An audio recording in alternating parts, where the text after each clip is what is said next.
Bonjour, bienvenue sur la construction du réseau de Wissenheim et de son extension. Alors, cette semaine a été une semaine un peu compliquée pour moi, donc du coup, j'ai pas fait beaucoup de trains et j'ai pas fait le programme que je m'étais fixé.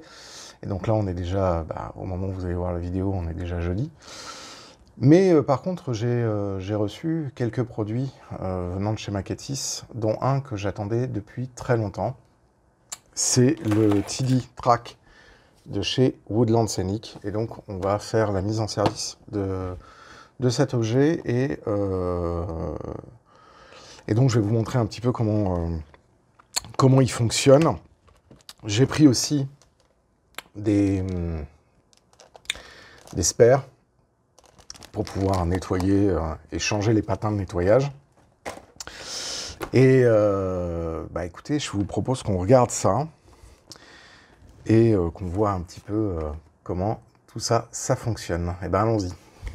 Alors, le TD Track de Woodland Scenic se présente comme ça. Alors, moi, je vais encore faire un coup de gueule parce que, bon, je sais bien que c'est les Américains qui s'en fichent, mais bon, c'est encore un packaging en plastique thermoformé qui, en plus, n'est pas réutilisable. C'est-à-dire qu'on ne peut même pas l'utiliser comme une boîte, etc. Donc, c'est vraiment un mode d'emballage qui est vraiment très, très pénible. Mais bon, venant d'une entreprise américaine, plus rien ne m'étonne. Alors, on le sort comme ceci. Voilà. Et voilà, tout ça de plastique complètement perdu. C'est quand même dingue, hein. Et attendez, c'est pas fini. Parce qu'on a encore du plastique thermoformé dans lequel le machin est mis. Bon, ensuite, après, on a un carton qui est excessivement épais, qui en plus est plastifié, donc beaucoup plus difficile à recycler. Voilà, bon, ça c'était pour la question emballage, déformation, voilà. Donc là, on a notre TD Track. Alors le TD Track, ça se présente comme ça.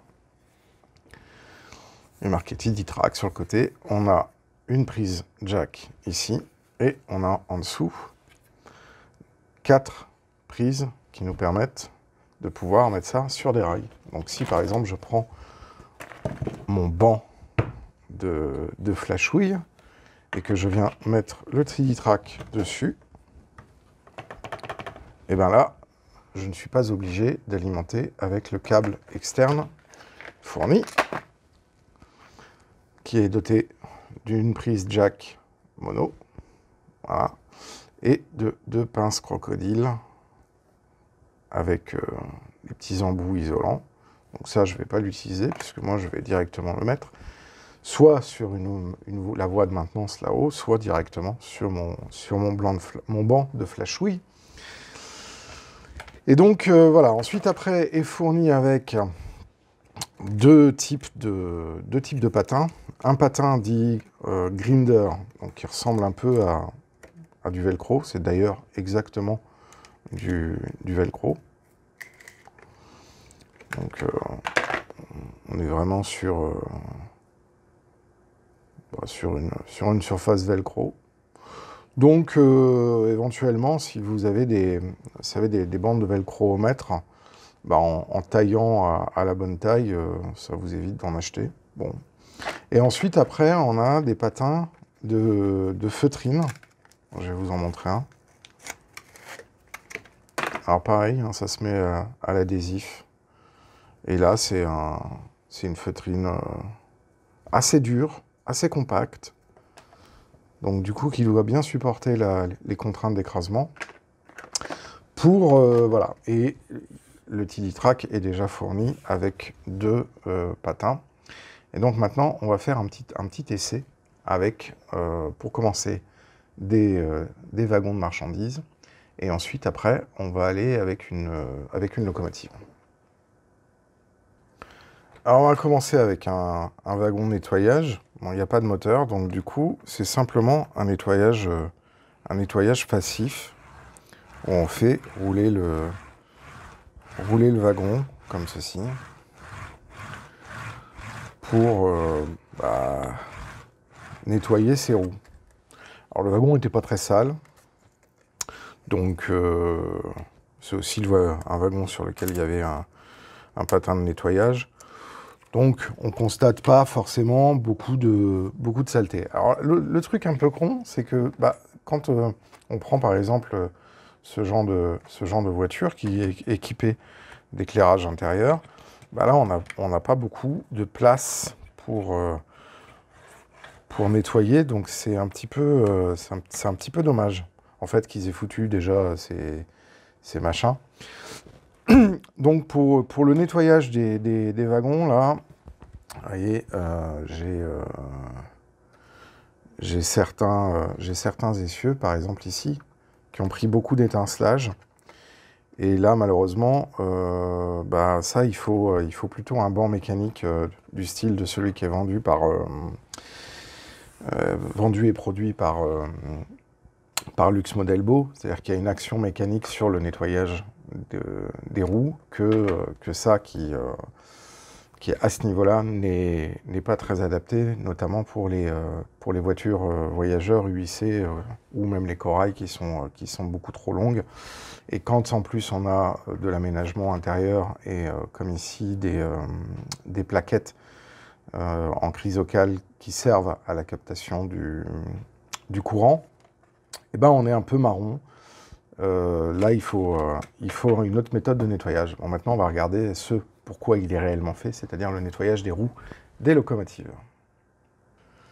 Donc là, on va prendre ce Schoen locotracteur et on va le poser sur la voie.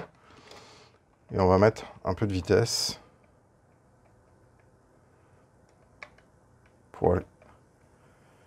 Alors, première remarque de puriste. Là, ici, ils ont mis des arrêts pour éviter que les locomotives se dégagent. Sauf que, vous voyez par exemple, alors ça n'enlève rien au produit, mais quand même c'est un peu con. Les arrêts ne vont pas au niveau des tampons.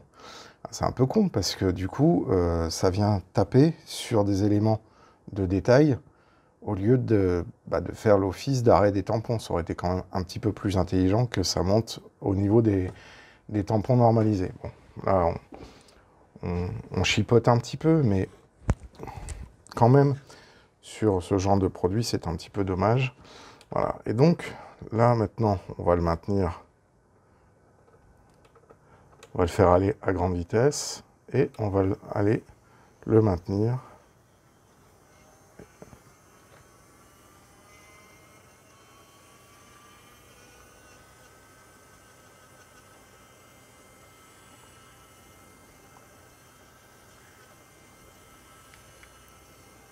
Voilà.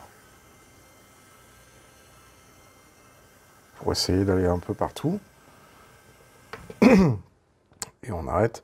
Alors, les roues n'étaient pas forcément très très sales, mais on se rend compte quand même que, vous voyez, ça a quand même enlevé un petit peu de matière.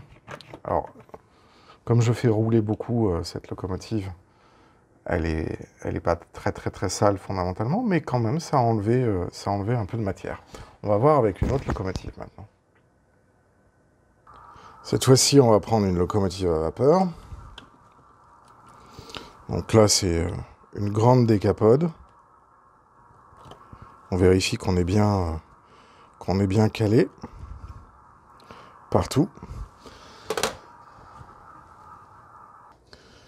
Donc là, on est sûr qu'on est bien calé. Et on va y aller doucement. Alors là, je fais exactement la même remarque que tout à l'heure. On n'est pas tout à fait sur les tampons, mais bon. Et donc, là, on l'a fait tourner dans le vide. Et puis, on va... Alors, comme elle a une double motorisation... Ah, voilà. C'est bien ce qui me semblait. C'est un petit peu dommage. Ah, mais si. Ah, mais si. Voilà.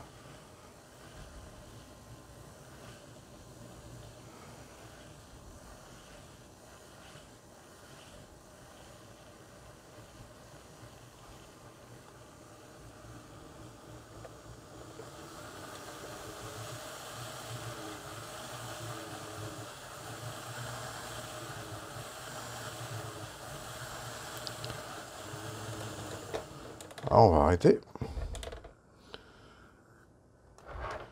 Et on va regarder maintenant ce que ça a donné. Donc là, pareil, on voit qu'il y a eu des traces qui ont été enlevées. Donc pour le matériel roulant et moteur, c'est plutôt une bonne chose.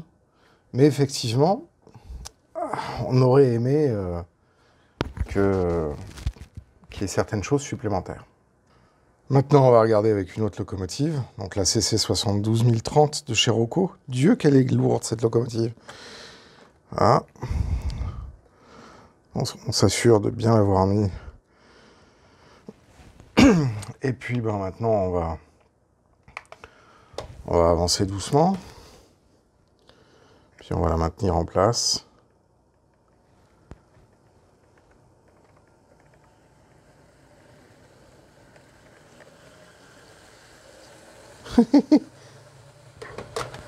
Alors là, vous voyez, encore une fois, je passe sous la locomotive. C'est un peu dommage, quoi.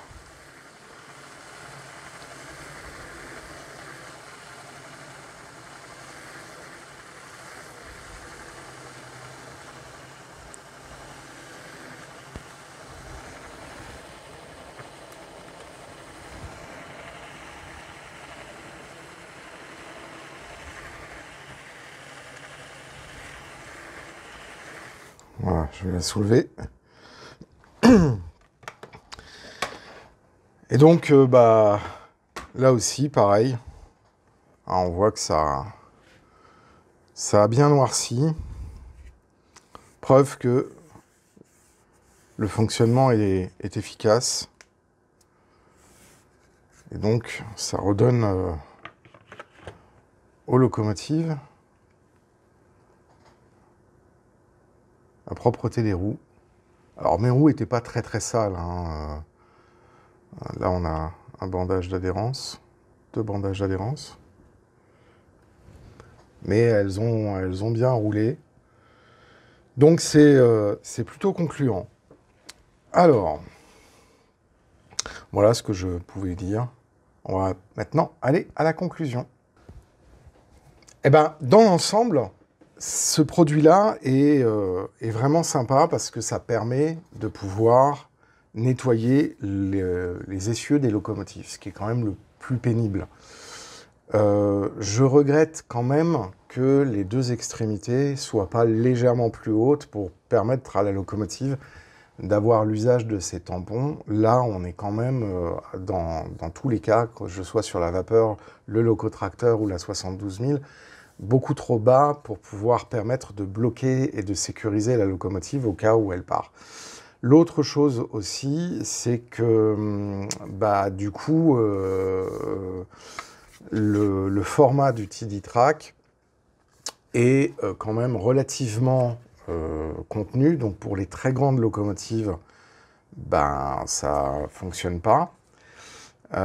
C'est un peu dommage que le TD Track soit pas un peu plus long. Vous voyez, moi, par exemple, pour vous donner une comparaison de longueur avec mon banc de flashouille, voilà. S'il avait eu la même longueur que mon banc de flashouille, ça aurait été un petit peu mieux.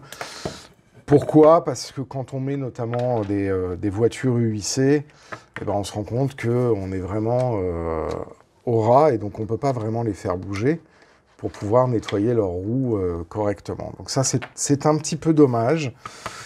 Ce qui est, voilà, un peu les reproches que je pourrais faire à ce produit. Le gros point positif, c'est son prix, parce que, si je ne m'abuse, il coûte moins de 35 € chez Makatis. Et donc, du coup, c'est vraiment bien. Alors, hormis les petites critiques que j'ai pu faire, est-ce que ça vaut le coup? Bah, pour 35 €, clairement. clairement, c'est une bonne opération pour justement pouvoir nettoyer correctement comment s'appelle, son matériel roulant. Ça reste un outil, je pense, qui a une utilité sur un réseau, surtout si on a un réseau qui est sale parce qu'il est en construction, et donc chroniquement, il va salir les essieux des locomotives, qui restent à ce jour quand même ce qu'il y a de plus pénible à nettoyer. Donc, je pense que sur un réseau, qu'on soit un réseau débutant ou même un réseau comme Wessenheim, ce genre de dispositif est bien plus compétitif que ce qu'a propose notamment Lux Model Bow, qui est un modèle motorisé à panneaux vibrants, qu'on doit encastrer. Alors soit on l'a un banc, soit on l'encastre sur le réseau. Ça ne s'encastre pas sur le réseau. Donc effectivement, c'est un mode de fonctionnement qui n'est pas tout à fait identique.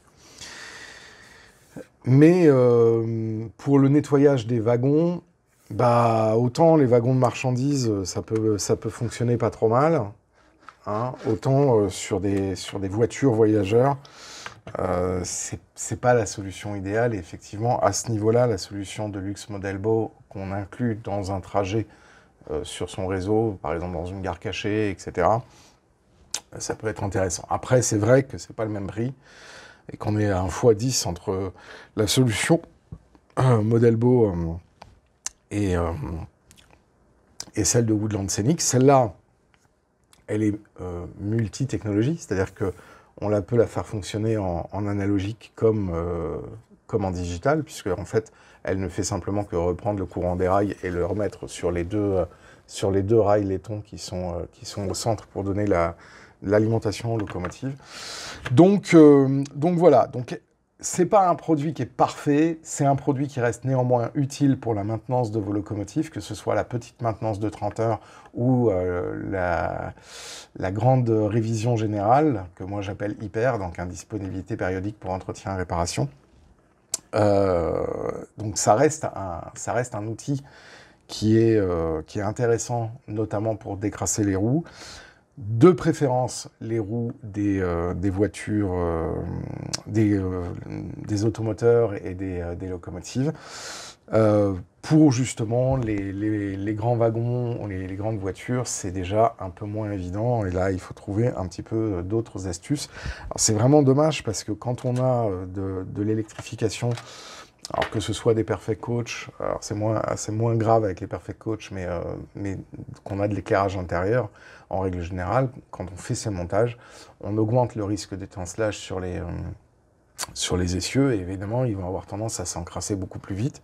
Et c'est vrai qu'on aurait aimé avoir la possibilité de pouvoir avoir un système peut-être mécanique qui vienne brosser, où on vient coincer le wagon, et puis avec une petite manivelle, on vient brosser, par exemple, les différents essieux, ou quelque chose intégré de cet ordre-là. Ça n'existe pas pour l'instant, à part la solution de Lux Model Bow, qui est beaucoup plus onéreuse. Donc voilà. Donc, en conclusion, est-ce que c'est un matériel qu'on doit avoir sur son réseau? Oui, je pense, pour les locomotives. Ne pas s'attendre à énormément de choses pour les wagons. Mon petit regret, c'est effectivement qu'il n'y a pas de